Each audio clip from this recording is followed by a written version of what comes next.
Se tá frio, é você quem sabe que tá frio e vai dizer para ele: então, filho, hoje você vai colocar blusa. Você precisa ser aquele que vai conduzir a educação do seu filho e não querer que o seu filho conduza a sua própria educação. A gente deve fazer por convicção e não meramente por reação. Em nome do Pai, do Filho e do Espírito Santo. Amém. Das veredas do Grande Sertão a frade sacerdote católico. Filosofia, direito canônico, seminário. Esse episódio vai ser pequeno porque são mais de 18 anos dizendo sim todos os dias, carregando cruzes escondidas e formando pessoas, reconstruindo comunidades. Hoje o Em Construção recebe Frei Lion Rogers, vigário da paróquia Nossa Senhora de Fátima. Um homem que descobriu que a verdadeira liberdade está em gastar a vida por Cristo, pela igreja e pelos homens. Se a sua fé anda cansada, se a sua família está ferida, se o seu coração perdeu a alegria, esse episódio é para você. Ainda que eu falasse a língua dos homens e falasse a língua dos anjos, sem amor. Obrigado, Zé. Obrigado, Frei, pela presença. Que prazer, que honra ter o senhor aqui conosco hoje. O prazer é todo meu, Carlos, estar aqui com vocês. Com o Tchê. O Tchê, nosso grande amigo. Frei, mas a gente pode falar que o chamado do senhor, ele começou antes mesmo do seu nascimento? Eu tenho uma história interessante sobre isso. Eu me identifico muito com o primeiro capítulo de Jeremias, né? Que diz que antes que te formasses no seio de sua mãe, eu já te conhecia e já te consagrei. Minha mãe estava grávida de mim com 8 meses de gravidez e ela morava numa cidade do interior que carecia muito de assistência de saúde. Então ela precisou viajar, estava indo para Brasília para fazer os exames pré-natal e tudo, com o meu avô e minha avó no carro. E em alguma altura da estrada, a barra de direção do carro do meu avô se partiu, ele perdeu o controle do carro caiu numa ribanceira e capotou muitas vezes. E quando o carro bateu a primeira vez descendo no barranco, a porta do carro se abriu e minha mãe foi jogada para fora. Desse acidente, ela só leva uma cicatriz na perna e nada mais. E desde o primeiro momento, minha mãe atribuiu essa graça de ter sobrevivido, ela e eu, a Nossa Senhora Aparecida, né? Meus avós que ficaram dentro do carro, ficaram esfacelados pelo acidente, até hoje... Machucaram muito? Muito. E até hoje eles lidam com as consequências do acidente, com as sequelas do acidente. E sua mãe e você? E o interessante foi que eu nasci 1 mês depois do acidente. No dia de Nossa Senhora Aparecida, no hospital de Nossa Senhora Aparecida e na cidade que tem Nossa Senhora Aparecida como padroeira. Quando eu li isso de maneira retroativa, eu entendi como um sinal de Deus me chamando antes que eu nascesse. E agora, Frei, conta pra gente um pouquinho, pra gente conhecer a história do senhor, como que foi essa trajetória ao longo aí da sua vida até o senhor se tornar frei, se tornar padre? Então, eu nasci em Minas Gerais, mas eu me criei a vida inteira em Brasília, né? E lá em Brasília foi que eu conheci a fé. Apesar de ter nascido numa família católica, a minha experiência pessoal de fé aconteceu na paróquia São Marcos e São Lucas, que fica lá no setor Penorte, em Brasília. E lá eu encontrei uma igreja muito vivaz, com muitos jovens, inclusive muitos rapazes e moças candidatos à vida religiosa e à vida sacerdotal. O senhor tinha quantos anos? Eu tinha 15 anos quando... O senhor encontrou essa paróquia? Mas eu já pensava no sacerdócio. Já pensava? Já pensava no sacerdócio. Desde os 13 anos eu já pensava no sacerdócio. Mas o senhor conversava com seus pais? Olha, aconteceu de um jeito inusitado. Eu estava assistindo um filme numa determinada ocasião, inclusive com a minha mãe, e no filme tinha uma cena de uns frades vestidos de hábito, assim, caminhando na direção de um mosteiro, numa cena muito bonita, uma fotografia maravilhosa. E eu me encantei com aquilo e interiormente eu disse para mim mesmo, eu quero ser isso aí. Me faltava linguagem para dizer o que era isto, o que é um frade, o que era um padre, eu não tinha essa linguagem. Mas eu disse para mim mesmo, eu quero ser isto aí. Então, quando apareceu mais tarde, aos 15 anos, a proposta para me tornar frade, eu não pensei duas vezes. E depois daquele dia, ninguém mais me disse o que eu deveria fazer, mas eu botei o pé no caminho do convento. Mas com 15 anos já se iniciou a jornada do senhor ou só a vontade e aí essa formação ela começa mais para frente? Com 15 anos eu fui ao convento pela primeira vez. Mas não iniciou os estudos, não iniciou a formação? Eu iniciei uma etapa que na nossa vida se chama encontros vocacionais ou discernimento vocacional. O discernimento vocacional geralmente ele acontece ao longo de um ano, em que você vai frequentando o convento muitas vezes, para que o convento tenha a oportunidade de te conhecer e, em contrapartida, você também conhecer o convento, o carisma próprio, o estilo de vida do convento. Então, eu comecei essa etapa. Mas tem uma idade mínima para começar a frequentar o convento? Geralmente é essa Nessa idade idade aí dos 15 14, anos. 15 anos de idade, né? Atualmente, sim. Tempos houve na igreja em que se entrava muito mais cedo, com 11 anos de idade. E aí ali, mas o senhor ainda não ficou morando no convento? Não, eu ia ao convento É ocasionalmente. o que acontece com o pessoal da Aliança de Misericórdia. Eles têm a questão que o senhor comentou, que eles ficam um ano lá para ver a... Exatamente. Qual é o nome mesmo? Me fugiu. Postulantado. O deles é o postulantado. Muito bonita essa história. E aí ali nunca mais... Eu posso dizer que eu nunca sofri grandes crises vocacionais. Depois que eu decidi que eu queria ser religioso, eu nunca mais me questionei sobre isto. Que lindo. Eu trouxe uma coisa para você e para o Tchê. Esse é um livretinho que eu mesmo escrevi, é bobeirinha. Eu escrevi para poder apresentar a minha ordem religiosa. Aos mercedários. A ordem de Nossa Senhora das Mercês, mercedários. Eu entrei para a nossa ordem aos 17 anos e eu escrevi esse folheto para apresentar essa ordem para as pessoas, para a população. Para os leigos em geral. Pode ficar à vontade, Frei. Obrigado, Frei. Eu conheço um pouco, que a gente frequenta a paróquia e fomos buscar esse conhecimento. Parece que tem como é que fala mesmo, Frei? Que seria morrer pela igreja? Um voto. Um voto. Nós temos um quarto voto. Quarto voto. São 3 votos, então. Que é típico, é próprio da nossa ordem e descreve bem o nosso carisma. Quais são os outros 3? As ordens religiosas, como um todo, professam voto de pobreza, castidade e obediência. E nós, mercedários, temos ainda um outro voto que nós chamamos de voto de sangue, voto de redenção, voto de martírio. Nós prometemos por esse voto que nós daremos a nossa vida, se necessário for, para que todos aqueles que são cativos se tornem livres. Ô Frei, mas o senhor comentou que a trajetória do senhor ela se resume das veredas do Grande Sertão a frade e sacerdote católico. O que ainda tem de sertão dentro do Frei Lion hoje? O senhor sabe o que o sertão é? É a gente mesmo demais. Essa frase é do Guimarães Rosa. Conheço. Que escreveu... Conheço o Miguelão e tem um livro dele que eu li na época da escola, mas a frase o senhor me pegou aqui. Qual é? O senhor sabe o que o sertão é? É a gente mesmo demais. Guimarães Rosa que escreveu essa obra, né? E ele estava inspirado na região onde eu nasci. Inclusive, na mesma região onde houve o acidente, antes do meu nascimento, né? Então, eu nasci ali, na região do Grande Sertão Veredas, e o que eu me dou conta é que o sertão e as veredas são uma parábola da vida do homem. Uma parábola da vida do homem. Conta pra gente, Frei.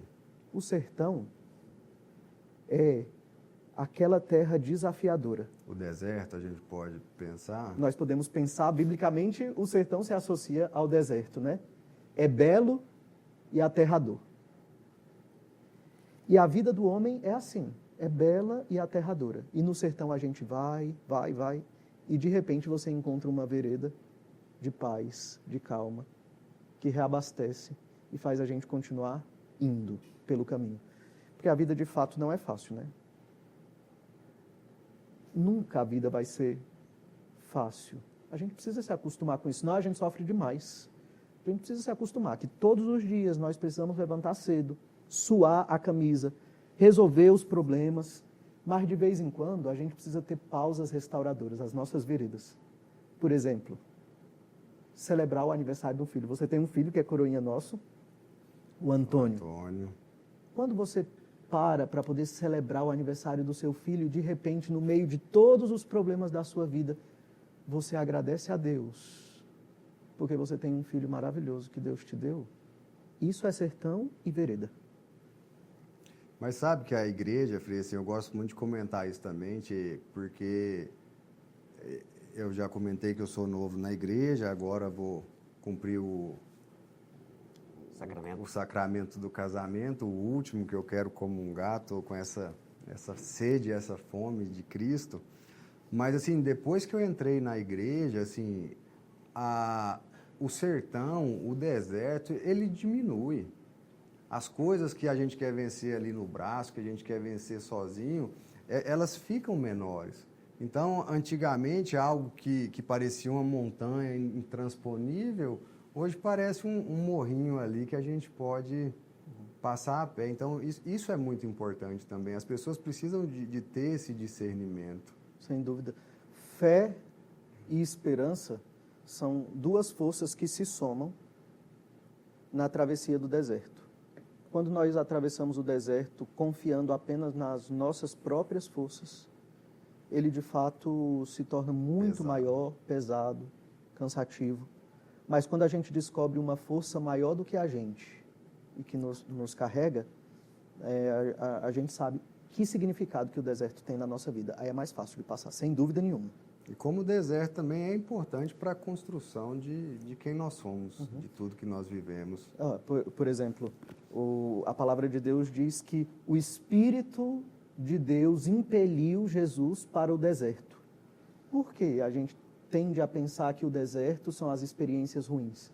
A Bíblia está testemunhando de que o Espírito de Deus deseja que a gente passe muitas vezes pelo deserto, porque do outro lado existe qualquer coisa de grande esperando por nós. E o deserto nos transforma também.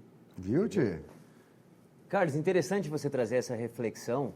O Frei está falando sobre os desertos, né? Quando eu vejo deserto, Carlos, eu talvez, na minha visão, também não tenho pouco tempo mais do que o Carlos ali de igreja, mas eu vejo um pouquinho diferente. Já viu aquela frase quando fala assim, parece que quanto mais eu rezo, mais problemas me aparecem, mais assombração me aparece? Eu vejo como se isso já estivesse ali, mas talvez sem aquela clareza do Espírito Santo, eu não estava vendo os problemas. E agora eu consigo ver. E eu só consigo resolver aquilo que eu tenho consciência. E quando você fala, Carlos, que fica mais fácil, essa parte eu concordo. Mas eu não acredito porque diminuiu. Eu acredito porque ficamos mais fortes quando temos o Espírito Santo, quando temos Deus nos guiando. Frei, quando o senhor fala do deserto, eu vejo que fica mais fácil, como o senhor falou, entregar a própria vida quando vive no desconforto, né? Que é uma das premissas, como o Frei falou aí, da ordem. Eu acho isso sensacional, até porque o senhor quase entregou a vida antes mesmo de iniciá-la. Eu acho que isso para mim, na minha cabeça, fez uma conexão muito legal. Mas só mudando um pouquinho de caixinha, tem uma pergunta para fazer.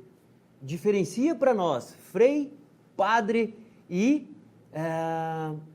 tem mais um. Frei, Padre. Frei, Padre e o Frade. Né? Okay. São as diferenças. Mas vou fazer o seguinte, vamos dar uma pausa, vamos para o intervalo, o senhor responde isso para nós quando voltarmos. Pode ser? Perfeito. Zé, manda aquela para nós. Antes que te formasse dentro do ventre de tua mãe, antes que tu nascesses, te conhecia, te consagrei para ser meu profeta entre as nações. Eu te escolhi, irás onde enviastes, o que te mando proclamarás.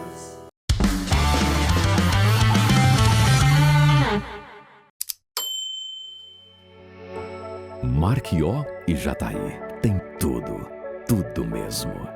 Tem terra próspera e gente de bem. Tem quem planta e colhe. Tem também quem constrói. Tem quem sonha com o futuro e quem vive o presente. Um povo que sabe mesmo que aqui se vive bem. Tem energia, vida e alegria. Tem do bom e do melhor. tem Home Center Marquió.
Você já se perguntou como seria se sentir confiante e radiante em todas as suas fotos?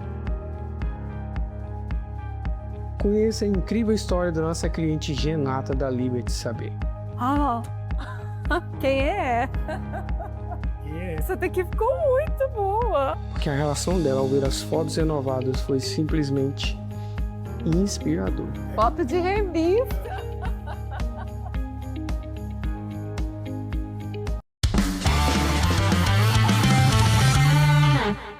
É preciso amar as pessoas como se não houvesse o amanhã.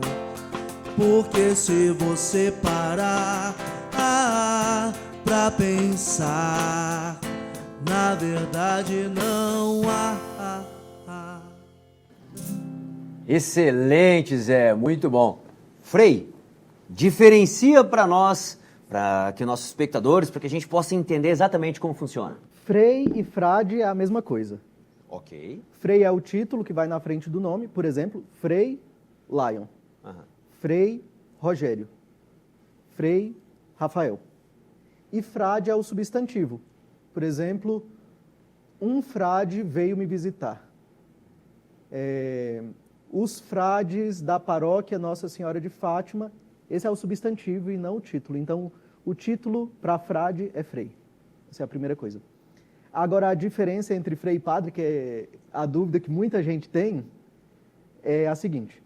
O que é um frei?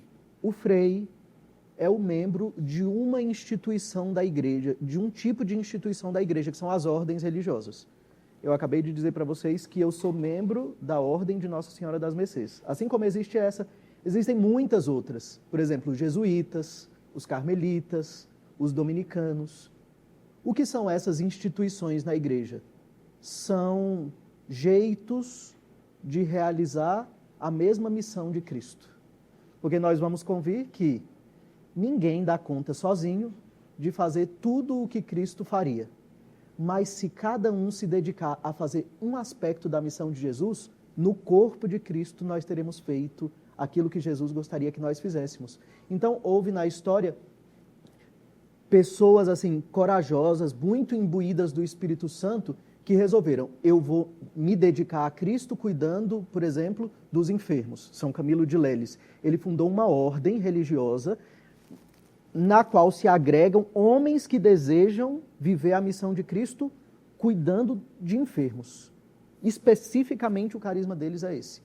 Outros resolveram dedicar-se especificamente à educação de jovens e crianças, como, por exemplo, São Marcelino Chapagnat ou São João Bosco, que trabalham com escolas. Vocês conhecem o Marista, conhecem os Salesianos, por exemplo.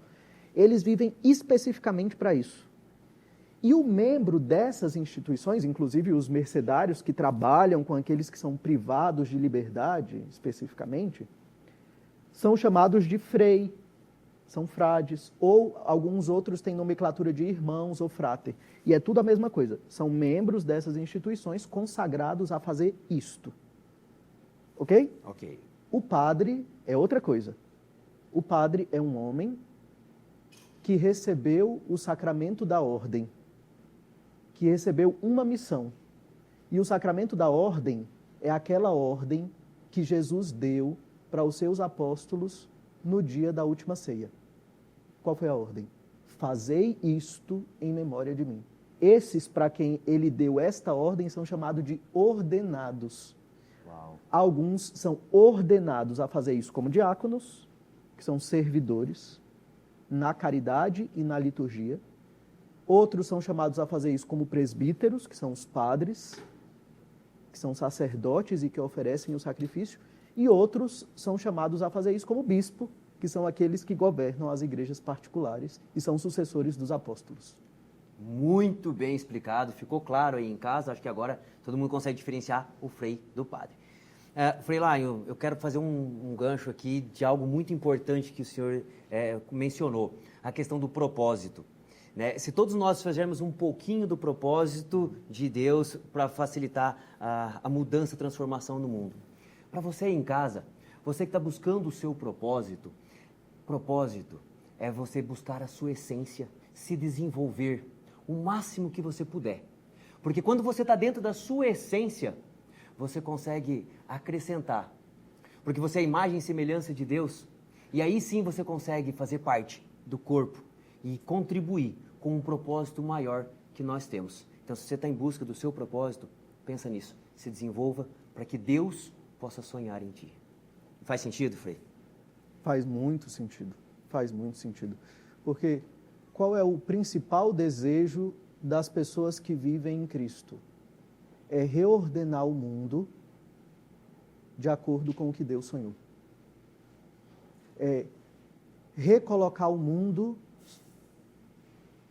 segundo o sonho de Deus.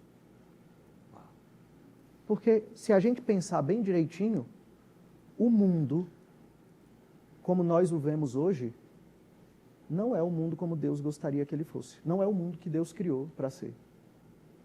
Essa desordem que foi inserida na criação por aquilo que a gente chama de pecado original é o que nós estamos querendo desfazer com a nossa missão. Nós queremos reordenar como Deus gostaria que fosse, né? E como isso é possível? Que cada um dedique-se com disciplina e constância, com permanência, a fazer a sua missão única e insubstituível, que se você não fizer, vai ficar uma lacuna na história do mundo. Nós temos que assumir a nossa missão. Cada um assumir a responsabilidade e cumprir o seu papel. Frei, mas só voltando na explicação de frei, frade e padre, eu acho que a gente não comentou que o frei, ele também pode ser um padre. Exatamente. Nem todo padre é frei, nem todo frei é padre, é mais ou menos assim? Exatamente. Existem padres que são padres diocesanos, que eles se dedicam exclusivamente ao serviço do ministério sacerdotal. E existem padres que são também membros de ordens religiosas. Que é o caso de vocês três aqui. Que é o caso de nós três, da Paróquia Nossa Senhora de Fátima. E existem freis que escolheram e disseram, não, eu quero ser frei, eu quero viver essa missão, esse carisma, nessa família especificamente, mas eu não queria ser ordenado padre. Eu vou viver só para a missão. Interessante. Frei, mas o seu propósito, o senhor colocou como gastar a vida por Cristo na igreja e pelos homens. O que isso significa na prática? Olha, na prática mesmo, são coisas muito simples, pequenas assim. Exigentes, simples, mas exigentes.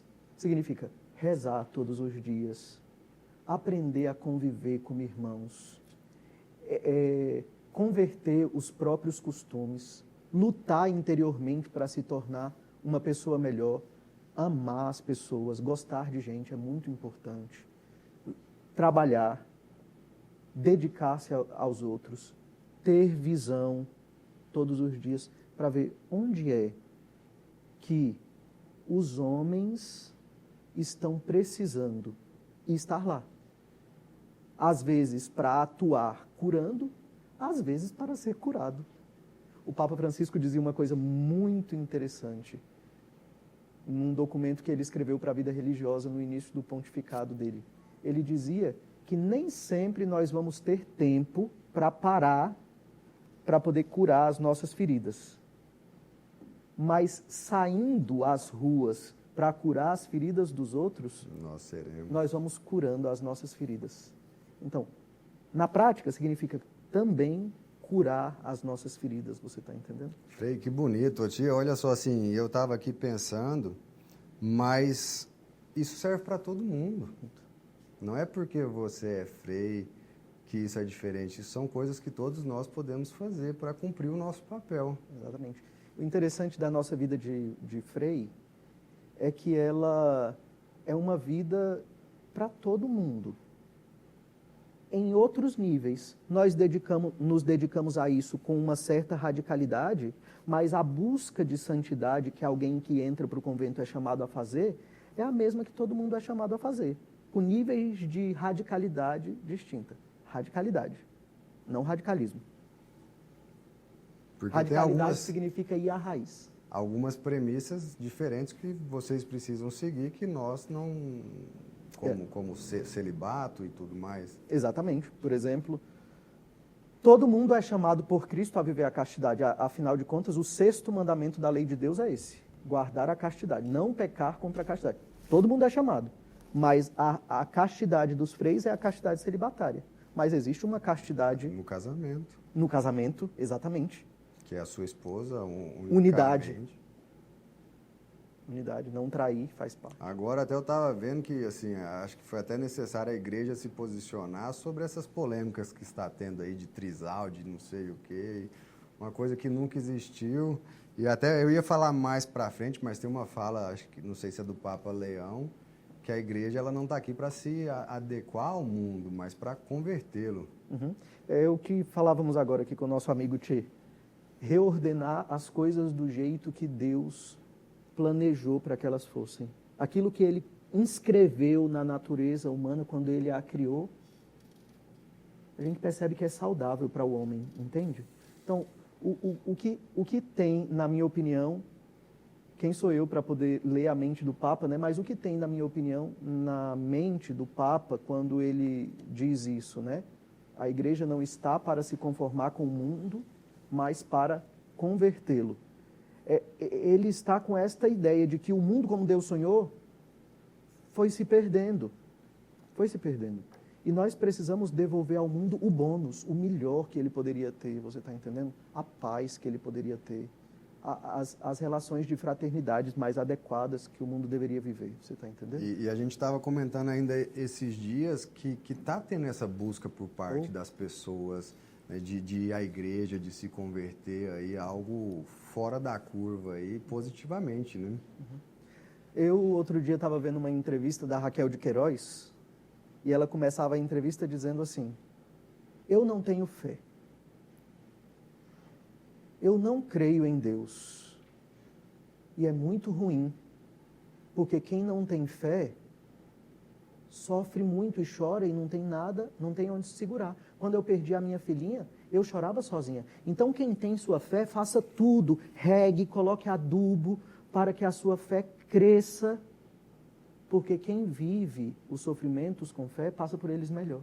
Olha essa ideia de uma mulher que não tem fé. Ela disse que lidava com o dilema de perceber a importância da fé e não ter conseguido chegar a razões suficientes para crer. Mas ela está dizendo uma coisa muito interessante. Ela está reconhecendo o poder e a qualidade que a fé garante, né? E ela terminou a entrevista dizendo assim: quem não tem fé parece que tem um buraco na sua própria cabeça, um vazio que habita dentro. Qual é a minha impressão diante desse fenômeno que você mencionou? A minha impressão é de que os homens cansaram de estarem debruçados sobre si mesmos e de lidarem com um vazio constante e estão procurando preenchê-lo com a única coisa que pode preencher. Deus. Eu passei por isso, que eu sempre me considerei agnóstico, acho que eu já falei isso várias vezes, e aí tem o lado da racionalidade. Eu ia até perguntar assim, mas como? Quem às vezes tem essa vontade, mas... Porque eu acredito que não é algo racional, que você fala, eu quero ter fé, eu vou ter fé. Não é somente acreditar. Assim, no meu caso, foi uma entrega. Então, assim, eu resolvi, foi uma decisão que foi racional de início, mas que quanto mais eu vou bebendo ali daquela fonte e estando mais perto, vai fazendo muito mais sentido. Ô, Carlos, o cristianismo, ele é, antes de tudo, o encontro com uma pessoa. Por exemplo, para Paulo, o cristianismo nasceu no dia que no caminho de Damasco ele se encontrou com alguém que chamava ele pelo nome e transformou a vida dele. O cristianismo para Pedro nasceu naquele dia na margem do lago de Genezaré, quando ele estava pescando e apareceu um homem misterioso e disse o nome dele. Então, quer dizer, nós nos encontramos com uma pessoa e esta pessoa revelou-nos a nossa vida verdadeira, você está entendendo? Então, você tem razão quando você diz que não é só uma questão de intelecto, mas é muito inteligente. Ela começa com uma experiência afetiva de encontro, mas ela se desenvolve com um conhecimento desta pessoa que é Cristo, do bem que ele faz e de todo o arcabouço sistemático que se desenvolveu ao longo da história. Afinal de contas, a história de Cristo na humanidade já faz mais de 2000 anos. Não é possível que em torno dele não se tenha desenvolvido cultura, não se tenha desenvolvido ciência, não se tenha desenvolvido pensamentos, filosofia, uma certa política. Então, é muito racional crer. É muito racional crer, mas é preciso estudar. Olha só, pessoal, fica ligado aí, o papo tá muito bom. Frei, muito obrigado. Solta o som aí, Zé! Jesus Cristo, Jesus Cristo, Jesus Cristo, eu estou aqui. Jesus Cristo, Jesus Cristo, Jesus Cristo, eu estou aqui.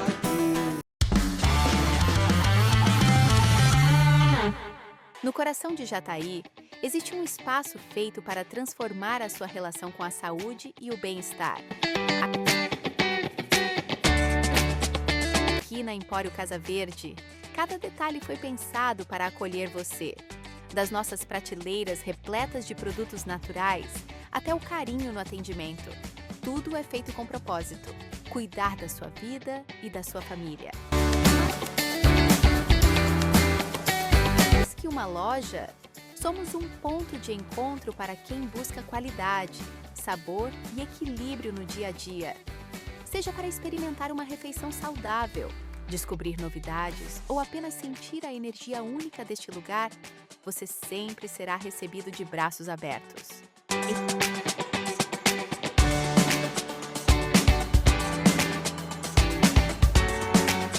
Empório Casa Verde.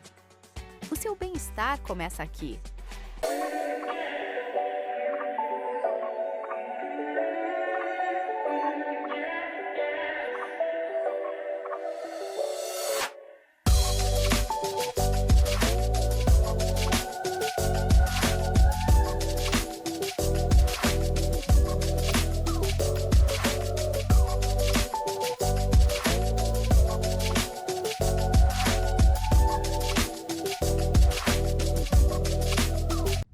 Na hora de planejar os seus móveis, o que todo mundo quer é facilidade, né?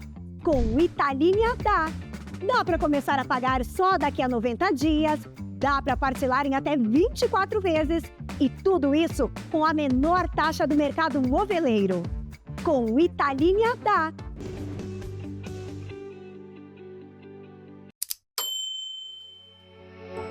Marquió e Jataí tem tudo, tudo mesmo. Tem terra próspera e gente de bem. Tem quem planta e colhe. Tem também quem constrói. Tem quem sonha com o futuro e quem vive o presente. Um povo que sabe mesmo que aqui se vive bem. Tem energia, vida e alegria. Tem do bom e do melhor. Tem Home Center Marquió.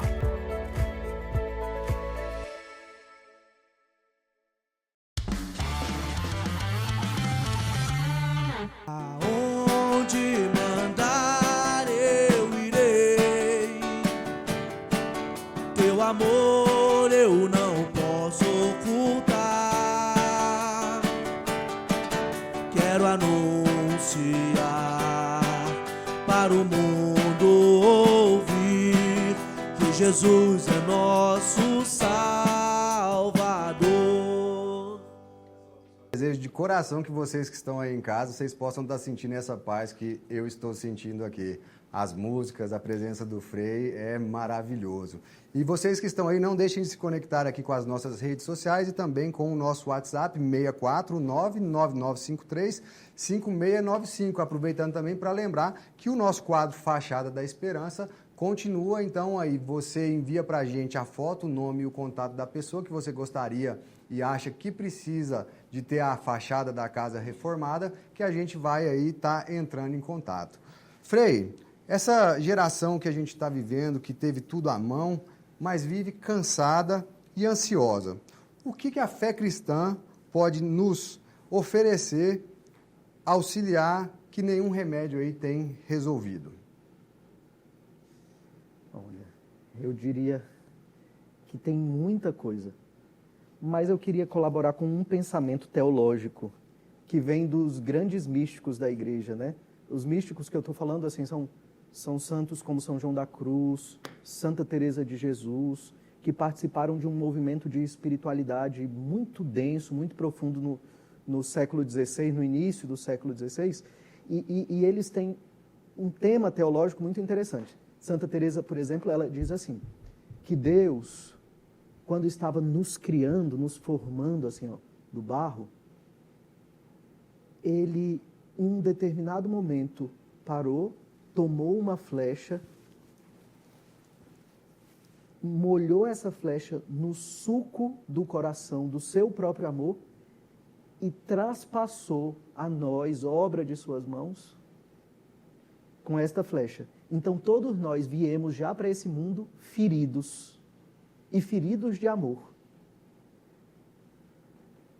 E aí ela diz, ferida de amor jamais se cura, senão que com a presença e a figura. Quem já se apaixonou sabe disso, que a gente só se cura quando está amando, quando a pessoa que a gente ama chega, aparece. E se nós temos uma ferida de amor que foi feita por Deus, só Ele quem vai caber, só Ele quem vai pôr remédio nessa ferida e nos vai fazer ficar até mesmo antropologicamente assentados. O homem tem vivido cada vez mais cansado e sem paz, porque ele tem buscado em muitos cantos no lugar aquilo que ele não vai achar. Eu estava presente na missa quando o senhor fez essa homilia e o verso que o senhor declamou era dela? Se chama O Doce Caçador. O senhor falou um pedacinho aí. Pode repetir para a gente, fazer um favor? Entreguei-me toda e assim os corações se hão trocado. Meu amado é para mim e eu sou para o meu amado. Quando o doce caçador me atingiu com suas flechas, nos meigos braços do amor, a minha alma aninhou-se quieta. Minha vida e outra seleta totalmente se hão trocado. O meu amado é para mim e eu sou para o meu amado. Aquela flecha era a flecha eleita, ervada em sucos de amor, e a minha alma ficou feito uma com o seu Criador. E já não tenho eu outro amor, desde que a Deus me tenho entregado, pois meu amado é para mim e eu sou para o meu amado. Uau, obrigado, Frei, parabéns. Viu, tchê? Sensacional. É muito bacana. Eu já tive outras oportunidades de conversar com o Frei. Essas reflexões que o Frei traz, de uma cultura muito, muito bacana, trazendo um pouquinho, eu acho que você traz dos seus pais, pessoas extremamente inteligentes, que no fruto não cai longe do pé, né? Muito bacana. Mas, Frei, deixa eu entender um pouquinho diferente aqui. O Frei não tem filhos biológicos, né? Mas acompanha muitos jovens, muitos casais. Mas o que mais te preocupa hoje, nessa forma como que os pais estão educando os seus filhos? me preocupa que os pais saibam qual é realmente a missão e a função deles diante dos seus próprios filhos. Isso me preocupa. Nós temos perdido isso.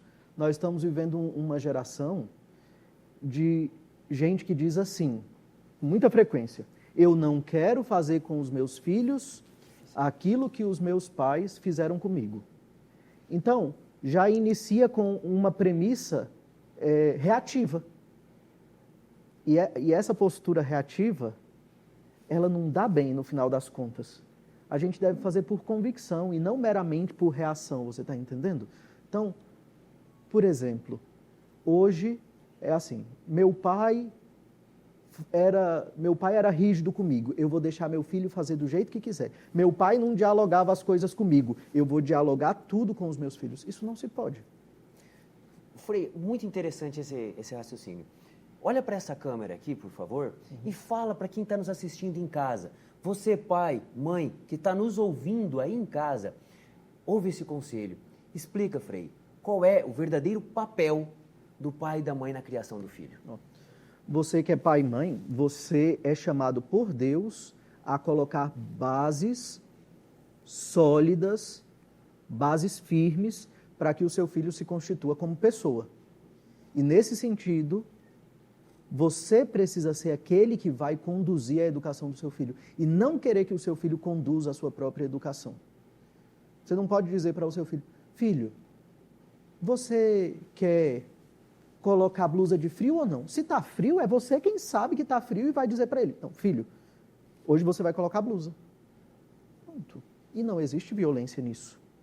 Existe a consciência de uma pessoa adulta que sabe o que é certo e o que é errado, e uma criança que ainda não sabe o que é certo e o que é errado, e ela precisa de alguém que conduza, que diga para ela, agora vai fazer assim, agora... vai chegar o dia que esta criança vai ter condições de tomar decisão. Mas não é hoje, não é agora. E ela só vai se tornar pessoa capaz de decisão se agora ela tiver alguém que assente essas bases para ela. Do contrário, a gente forma gente ou muito violenta, ou muito, como eu posso dizer, ditadora, muito... autoritária, ou insegura. É preciso que essas bases sejam assentadas. Incrível como a gente começa a conversar, a gente vai trazendo por linhas que vão sempre nos levando ao desenvolvimento pessoal. Porque para você criar o seu filho e torná-lo uma pessoa melhor, para que ele venha contribuir para esse mundo, nós precisamos nos curar das nossas feridas, nos desenvolvermos e sermos pessoas melhores, porque o ferido fere e o curado cura. Sensacional. E eu acredito também que é uma das missões da igreja, que o Frei acompanha muitos como um guia. Carlos, como foi a palavra que você tinha usado? Você procurou Direção espiritual. Um diretor espiritual. E acredito que é nesse sentido que o Frei atua também, né, direcionando pessoas a se desenvolverem, olhando com esse olhar da espiritualidade. É isso? Nós queremos condividir com os pais também, mas não só com os pais, mas nós queremos condividir com as pessoas, nós como igreja, queremos condividir com os pais e com todos os nossos fiéis os ônus da sua própria missão. A igreja é mais ou menos como aquele personagem que Jesus encontrou no meio do caminho quando ele ia carregando a sua própria cruz, José de Arimateia. A igreja é um José de Arimateia que ajuda que as pessoas carreguem a sua própria cruz. Por exemplo, quem vai na igreja sempre vai receber uma palavra de sabedoria que ajuda você a educar melhor os seus filhos, ou que ajuda você a lidar melhor com as pessoas com quem você trabalha e eventualmente está tendo um problema. Uma palavra que serve à vida, você está entendendo? É um modo da igreja partilhar a sabedoria que Cristo legou para ela e ajudar com que as pessoas trilhem seus próprios caminhos, realizem a sua missão. Nós queremos viver assim. Por esse, e acredito que mais outros, que eu gostaria que o Frei trouxesse para nós, a importância da missa. Esse é um tema que me é muito caro, porque a Santa Missa é o cume e ápice da vida cristã. A Santa Missa, ela é misteriosamente o a hora H da vida de Cristo. A missa é a presentificação daquele momento em que, de braços dados, depois de ter dito, este é o meu sangue que será dado, ele deu o sangue. Este é o meu corpo que será partido, e ele partiu o seu corpo para a nossa redenção. Quando nós celebramos a missa hoje, nós atualizamos, presentificamos esse mesmo ato único e irrepetível. Então, quer dizer, a missa não é uma encenação do que Jesus fez e nem é um jeito de trazer 2000 anos para cá, para a história. Mas a missa é um descendimento do altos céus daquilo que aconteceu naquela hora derradeira. Entende? Então, o nível de reverência e a força salvadora, transformadora, que acontece ali na hora da Santa Missa, nós não podemos imaginar se nós não tivermos fé sobrenatural. Os leigos, nós como um todo, às vezes não dá o devido valor por falta de conhecimento. E até por todo esse valor que é pecado faltar a missa aí aos domingos. Nós podemos falar aqui de 2 mandamentos. Um mandamento da lei de Deus, que é o terceiro mandamento da lei de Deus, guardar os domingos e as festas de preceito. E o primeiro mandamento da igreja, que são 5.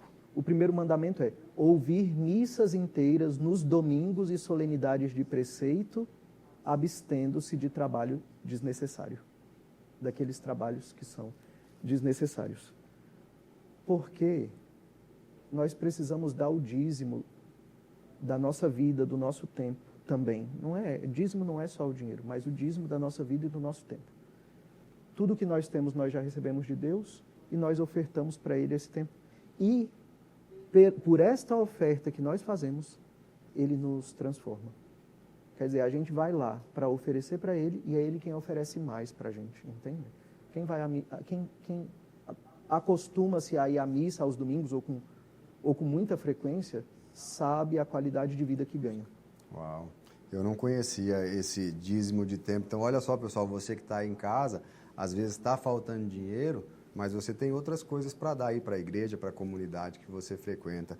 Frei, a gente vai sair para um breve intervalo, mas antes disso, eu queria, voltando ao nosso assunto de criação de filhos, eu queria que o senhor se dirigisse ali para a sua câmera e falasse para os pais e mães que estão nos assistindo uma exortação firme, um conselho ali de criação dos filhos e um consolo terno também. Acolhe os cordeiros do teu rebanho nos teus braços e os apacenta. Isso é uma exortação, mas é também um consolo, porque em termos de educação, em se tratando de educação de filhos, o prêmio se recebe já no trabalho que se exerce. Porque não existe nada mais necessário do que trabalhar para apacentar as ovelhas de um rebanho, e não existe nada mais consolador do que receber afeto em contrapartida. Vocês que são pais sabem muito bem disso. Você já está recebendo a paga do seu trabalho quando você está apacentando e acarinhando os filhos de vocês. Uau! Pessoal, muito poderoso isso. Zé, vai lá, meu amigo. Olha o que fez Jesus em mim. Olha o que fez Jesus em mim. Me levantou, me libertou. Olha o que fez Jesus em mim.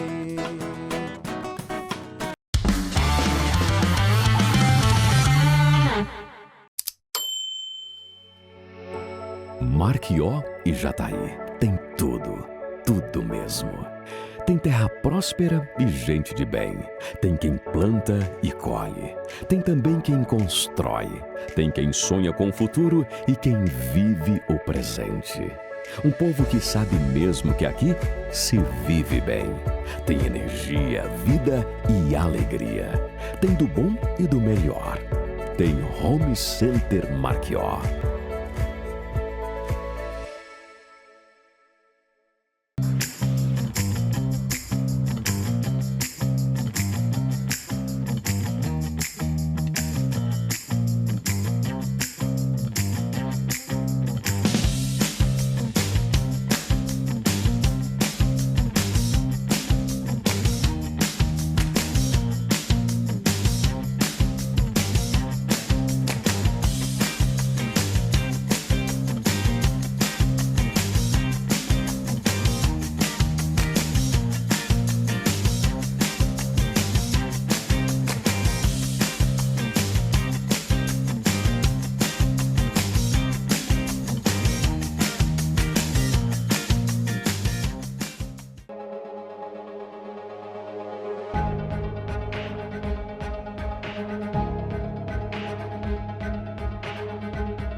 Você já se perguntou como seria se sentir confiante e radiante em todas as suas fotos?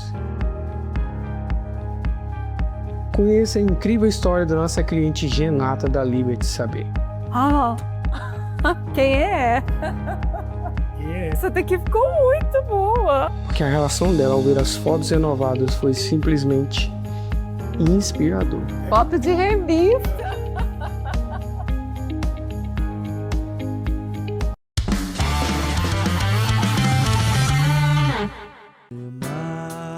Israel, Adonai Eloheinu, Adonai Echad. Ô Zé, você falou que não cantava em inglês, agora você está cantando em hebraico? Estou embromando, né? Ah, mas foi maravilhoso. Foi. Mandou bem demais. Ô Frei, eu sei que o senhor celebra a missa em latim. E cantar também, tem? Como você chamou? Você disse que você não canta, você embroma? Eu embromo. Vamos lá, dar uma palhinha aí então pro pessoal? Shema Israel Adonai Eloheinu Adonai Echad Shema Israel Adonai Eloheinu Adonai Echad Shema Israel Adonai Eloheinu Adonai Echad Shema Israel Adonai Eloheinu Adonai Echad. Uau! Diretamente de The Chosen. Pra quem não sabia que o Frei cantava, Uau! então... Ô Frei, eu só fiquei com uma curiosidade, desculpa, Carlos. O que significa essa letra? O senhor sabe dizer qual é O primeiro mandamento da lei de Deus. Uau. Amai. A gente geralmente tem, porque essa é o resumo para a gente aprender, decorar, né? Amar a Deus sobre todas as coisas. Mas o texto completo diz assim: ouve, Israel, o Senhor teu Deus é o único Senhor. Portanto, amarás o Senhor teu Deus com todo o teu coração, com todo o teu entendimento, com todas as tuas forças. E o Shema é a oração mais frequente do povo judeu, está presente no Antigo Testamento. Ouve, Israel, o Senhor é nosso Deus, um é o Senhor. O Messias já estava ali falando para a gente também, grande conhecedor da Bíblia e um grande amigo, nosso produtor. Frei, mas o senhor foi promotor vocacional, reitor de seminário por anos. E o que a juventude de hoje tem de mais bonito e de mais desafiador? Uma característica muito boa da juventude de hoje é que eles vão aos fundamentos da coisa, ou pelo menos desejam alcançar o fundamento das coisas. Por exemplo, na geração do meu pai, da minha mãe ou dos meus avós, eles se contentavam simplesmente em serem fiéis, piedosos na igreja e não tem nenhum problema nisso, tá ótimo. Agora, na geração dos jovens atualmente, eles perguntam, mas por que isso? E essa pergunta é uma oportunidade, não deveria constranger ninguém. Essa pergunta é uma oportunidade para nós darmos razão da nossa fé. Nos desafia como igreja. Exige que os pastores do povo seja cada vez mais formado, entendeu? Estudem mais. Eles vão elevando o sarrafo. Isso é importante. Uau. Muito bonita essa... a gente, às vezes, é como o senhor falou, se ofende quando alguém questiona e deveria aproveitar essa oportunidade de transformar e crescer. E quando a gente olha para a realidade do Brasil e do mundo, o senhor ele tem mais medo ou esperança em relação à fé das próximas gerações? Para ser sincero, o fenômeno do secularismo não me arranca a paz. Esse fenômeno de divórcio da fé, que cresceu muito com o período da modernidade, não me arranca a paz de jeito nenhum. Ao longo de toda a história, Deus sempre escolheu e preferiu trabalhar com um pequeno resto que sobrou e permaneceu fiel. Na minha opinião sincera, nós teremos igrejas cada vez menores, comunidades cada vez menores, mas muito mais densas em termos qualitativos, muito mais densa. E uma comunidade densa, muito bem preparada, pode ser o startar de um novo. Então eu sinto paz. Mas dentro disso que o senhor falou, assim, é só um pensamento que me veio à cabeça. A ideia, então, não é converter todo mundo? Não que a gente quer dominar o mundo, mas em si trazer Exatamente. todo mundo para a igreja? Exatamente. Existe uma diferença entre evangelizar e fazer proselitismo. Evangelizar é crescer por atração. Atrair pela beleza do que se está propondo. Fazer sentido para a pessoa ir até a igreja. Exatamente. Proselitismo é isso, né? Dominar. Um desejo de dominação. Isso não é o que nós lá procuramos. E ela nem sabe o porquê. Ela só está. Exatamente. E essa coisa de forçar as conversões, isso nunca. O cristianismo, se tiver que crescer, ele deve crescer por atração e não por proselitismo. Chega a ser chato o proselitismo, né? Agora, o que Cristo diz, as últimas palavras de Cristo antes de subir ao céu são essas, na conclusão do Evangelho de Mateus. Ide por todo o mundo e anunciai o Evangelho a todas as criaturas, batizando-as em nome do Pai, do Filho e do Espírito Santo, e ensinando-as a observar tudo quanto eu vos ordenei. Eu realmente gostaria que todas as pessoas conhecessem a Cristo, porque eu o sirvo há 36 anos e ele nunca me fez mal e só me fez bem. E eu tenho certeza que ele fará bem a todos quantos se aproximarem dele. Então, isso é o que eu realmente desejo. Agora, eu creio que a gente deve fazer isso num processo paulatino, lento, tranquilo, atraente, inteligente. E pelo menos na nossa cidade a gente está construindo isso. Com certeza. Deus queira. Fala, Frei, meu amigo. Não, só para deixar um pouquinho mais claro que, pelo menos para mim, quando o senhor fala que essa questão da evangelização, de atrair para a evangelização, até onde é o limite? Vale tudo para atrair e evangelizar e realmente mostrar esse nosso Deus às pessoas? O vale tudo é proselitismo. O vale tudo é proselitismo. A evangelização por atração é a apresentação do belo. A evangelização por atração é mostrar uma vida plena, cheia de significado, e dá a possibilidade das pessoas escolherem. Entendi. Ponho à tua frente 2 caminhos, morte e vida. Ser sensato, escolhe a vida. Mas Deus nos muniu de um dom precioso, que também é o nosso maior perigo, livre-arbítrio. Se alguém quiser escolher a morte, estará sempre facultado a ele escolher.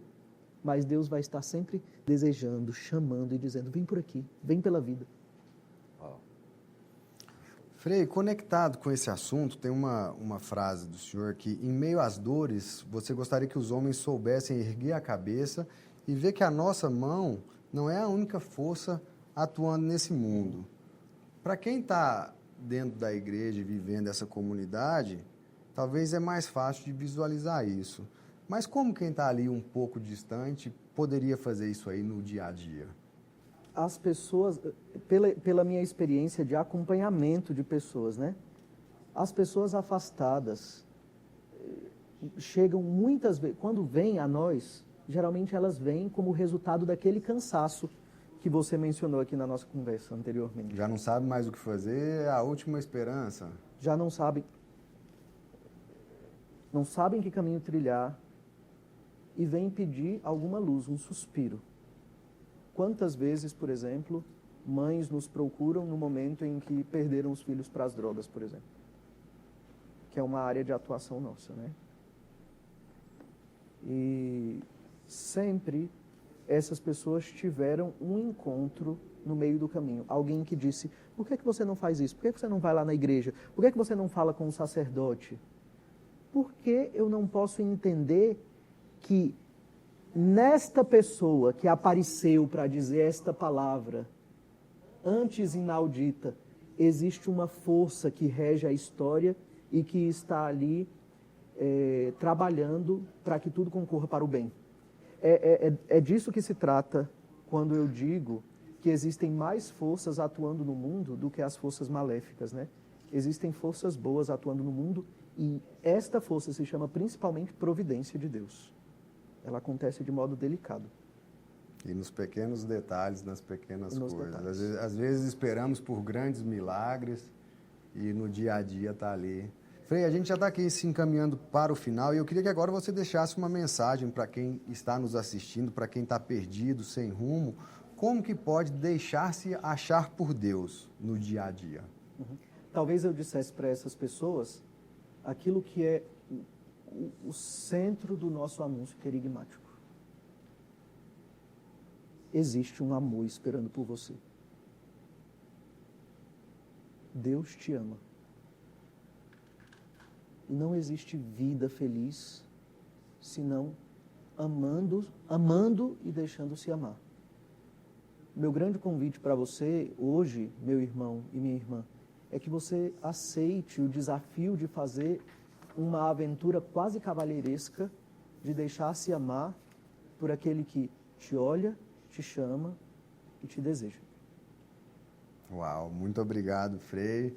Frei Lion, hoje a gente ouviu uma história que começou no milagre, passou pelo sertão, entrou no seminário, atravessou cruzes escondidas e chegou aqui na sala da casa de muita gente. No fundo, o Senhor nos lembrou que a vida não é sobre achar Deus, mas deixar-se achar por Ele. Talvez você esteja nos assistindo, sentindo que a fé esfriou, que a família está cansada, que o coração perdeu a alegria. Mas hoje a gente escutou que a permanência é possível, que existe uma alegria que não depende das circunstâncias, porque vem de Cristo. Frei, muito obrigado por gastar a sua vida pela igreja e pelos homens. Obrigado por lembrar que fé, família e caridade ainda são um caminho seguro numa época em que tudo parece tão instável. Que essa conversa faça você levantar a cabeça, olhar mais além e perceber. Não é só a sua força que está atuando na história. Deixe Deus te encontrar onde você está. Semana que vem tem mais Em Construção. Até lá, cuide da sua fé, da sua casa e do seu coração, porque a obra continua. Fica com Deus, paz e bem. Muito obrigado, Frei. Obrigado pelo seu serviço, Carlos. Obrigado, Tchê, pelo serviço maravilhoso que vocês fazem aqui em construção. Amém. Zé, sapega, meu filho! Aterremorro em todos